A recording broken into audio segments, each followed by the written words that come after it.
খায় কারা? আপনারাও খান, আপনারা কেউ এখানে খান না, অন্য জায়গার জন্য বললাম আর কি। তো এইদিকে তাকান, তো মাংস খায় কারা? দেখবেন যে জীব চেটে চেটে জল খায় ও দেখবেন মাংস খায়, আর যে জীব দেখবেন পুঁয়ে পুঁয়ে জল খায় ও মাংস খায় না। যেমন দেখবেন গরু দেখবেন পুঁয়ে জল খায়, মানুষ পুঁয়ে জল খায়, কিন্তু দেখবেন বাঘ চেটে চেটে জল খায়, কুকুর চেটে চেটে জল খায়, বিড়াল চেটে চেটে জল খায়। দেখবেন যারা মাংস খায়, কুকুর, বিড়াল, বাঘ, দেখবেন সামনের দাঁত দুটো বড় থাকে। কেন? যারা মাংস খায়। মানুষ মাংস খায়, মানুষের সামনের দাঁত দুটো বড়। অনেকে দেখছে যে আমার আছে কিনা, প্রত্যেক দিন খায়। না না, আপনাদের এটা নয়। হরে কৃষ্ণ, আপনাদের এটা নয়, কিছু মনে করবেন না। একজন সাধুগুরু বৈষ্ণবকে দেখবেন আশ্রমের, আমি সন্দিগড়া বাজারের সামনে একটা আশ্রম আছে, এই আশ্রমে বহুদিন আগে আমি কীর্তন করে এসেছি। সেই বাবাজিকে দেখলাম 6 বছর আগে যেমন দেখেছি আজও সেরকম দেখলাম। কেন বলুন তো? নিরামিষ ভোজী মানুষরা একই রকম থেকে যায়, আর যে যত আমিষ খায় তার তত রোগের ঘর হয়ে যায়। যে যত রোগী আর যে যত ভোগী সে তত রোগী, আর যে যত ত্যাগী সে তত নিরোগী। দেখবেন বৈষ্ণবদের দেখবেন, বাবাদের দেখবেন যারা একটু ভক্ত হয়ে গেছেন, তারা দেখবেন বহুদিন থেকে ডাক্তারের খাতায় নাম লেখাতে হয় না। এই জন্য আপনাদের কাছে নিবেদন রইল, যে আমিষ খাইছে কলা গাছের মতো হুড় হুড় করে বাড়ে, বাটা হুড় হুড় করে পড়ে, আর যে নিরামিষ খাইছে বট গাছের মতো ধীরে ধীরে বাড়ে, বহুদিন পরে মরে। তাহলে অনেক, এবার আপনারা চিন্তা করবেন কি করবেন না করবেন, সেটা আপনাদের ব্যাপার। তবে আপনাদেরকে বলে রাখি, মালা পরার চেষ্টা করবেন, যদি পারেন খুব ভালো হয়। অনেকে বলছেন আমি মালা পরি, তবে যেদিন বিয়েতে নিমন্ত্রণ থাকে সেদিন পেঁচ খুলে দিই। মানে পেঁচ খোলা মানে বুঝতে পেরেছেন? বিয়ে বাড়িতে নিমন্ত্রণ, পেঁচ খুলে দিল, দরকার নাই, খেয়ে আবার পেঁচ লাগিয়ে দেবো। সুবিধা কিন্তু ভালো হয়েছে।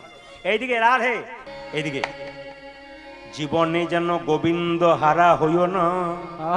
এইদিকে, জীবনে যেন কেউ কোনোদিন গোবিন্দ হারা হইও।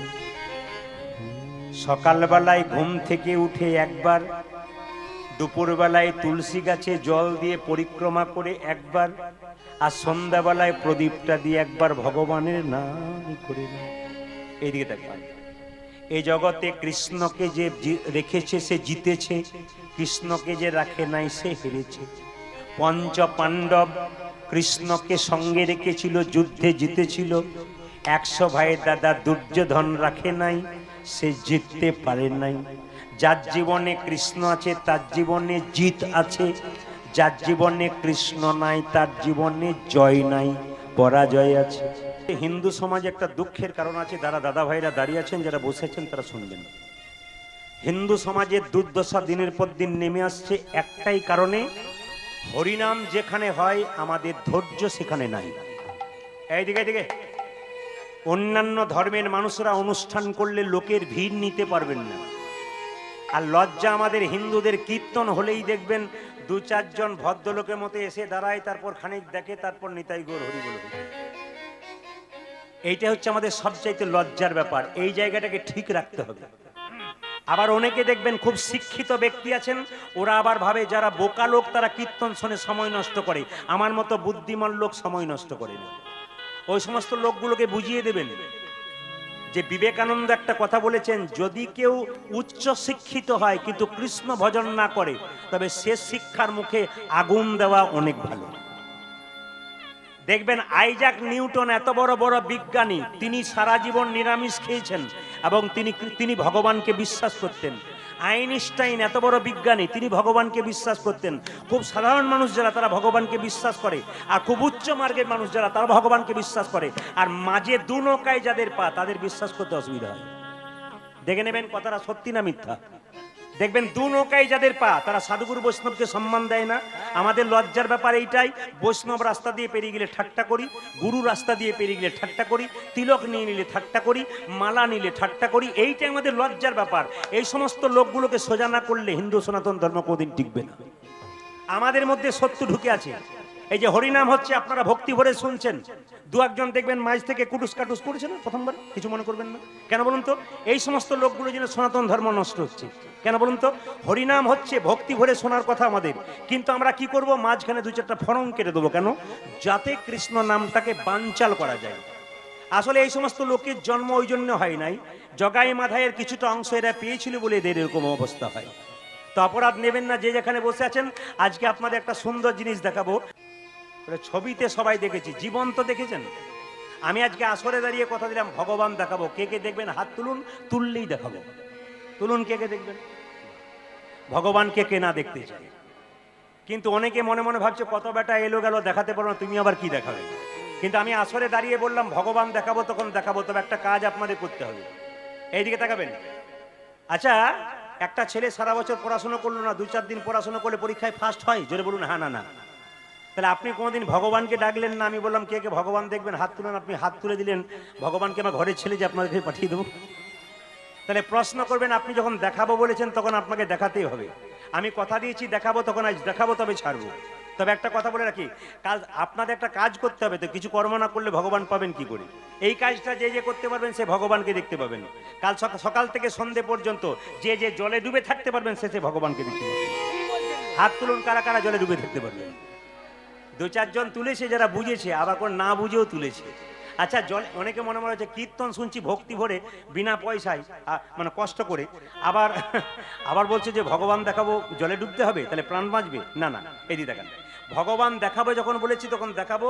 একটা কাজ করতে হবে, কাল সকাল থেকে সন্ধে পর্যন্ত কে কে জলে ডুবে থাকতে পারবেন। এখন কেউ হাত তুলছে না, 2-4 জন তুলেছিল, তারপর নামিয়ে ফেলেছি, মানে বুঝতে পারেনি প্রথমে। না না, আমি কি একবারও বলেছি নদীর জল, ইঁদারার জল, পুকুরের জল?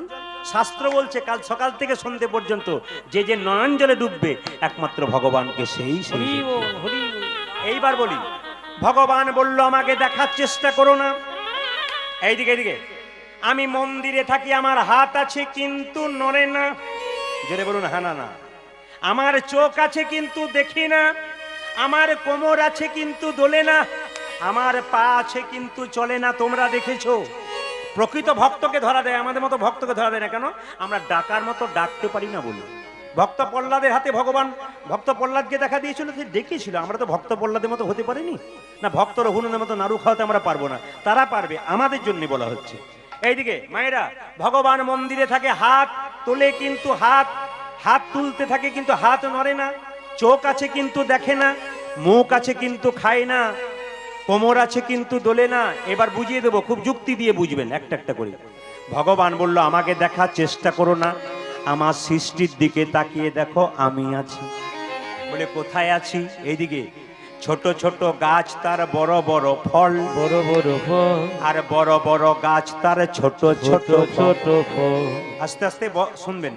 বড় বড় গাছ তার ছোট ছোট ফল, ছোট ছোট ফল, আর ছোট ছোট গাছ তার বড় বড় ফল। বড় বড় ফল। আচ্ছা, একটা বট গাছের ফলের ওজন কত? জোরে বলুন। 5 কেজি, 10 কেজি, 15 কেজি বটে। 5 গ্রাম, 10 গ্রাম, 15 গ্রাম। কিন্তু একটা লাউ গাছ, কুমড়ো গাছ, কুমড়ো ফলের ওজন কত? লতা গাছ 5 কেজি, 10 কেজি, 15 কেজি। এখন ভগবানের বিচারটা দেখুন, একটা কুমড়োর ফল 5 কেজি 10 কেজি করলো, বটের ফলটা 5 গ্রাম করলো কেন? ভগবান বলছে গ্রীষ্মকালে আমার ভক্তরা আমার গুণগান গাইতে গাইতে বট গাছের নিচে আশ্রয় নেবে। যদি বটের ফলটা এত বড় দিয়ে দিই, চাপা পড়ার ভয়ে কেউ বসবে না, আমার নামও করবে না, তাই বটের ফলটা ছোট করে দিলাম। না না, যুক্তিগুলো দেখবেন, তারপর কীর্তন শুনবেন। এইদিকে তাকান।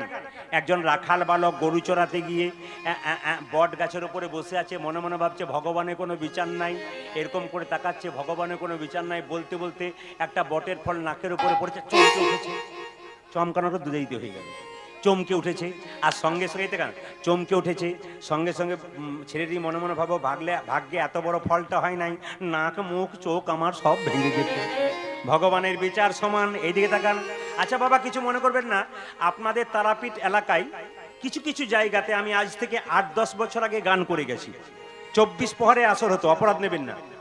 আপনারা পাড়া গ্রামের, আমরাও গ্রামের। কিন্তু একটা ছোট্ট কথা বলুন তো, দেখবেন 24 প্রহরে আসর হলে সব সবজি হয়, একটা সবজি কিন্তু না হওয়া হয় না, ওটা হবেই। কি সবজি বলুন তো, জোরে বলুন। কুমড়ো। কুমড়ো। আচ্ছা, ভগবানের সেবায় কুমড়ো না দিয়ে কীর্তনিয়া সেবায় দিল কেন? একটা একটা করে দেখবেন।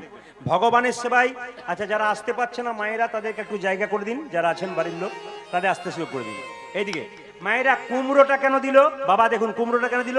একদিন কুমড়ো গাছটা লতা হয়ে পড়ে আছে, মহাপ্রভু হাঁটতে হাঁটতে চলে যাচ্ছে, কুমড়ো গাছটা মহাপ্রভু বলছে, প্রভু তোমার সেবায় সব ফল লাগলো, আমি লাগতে পারলাম না, আমার ব্যবস্থা করো।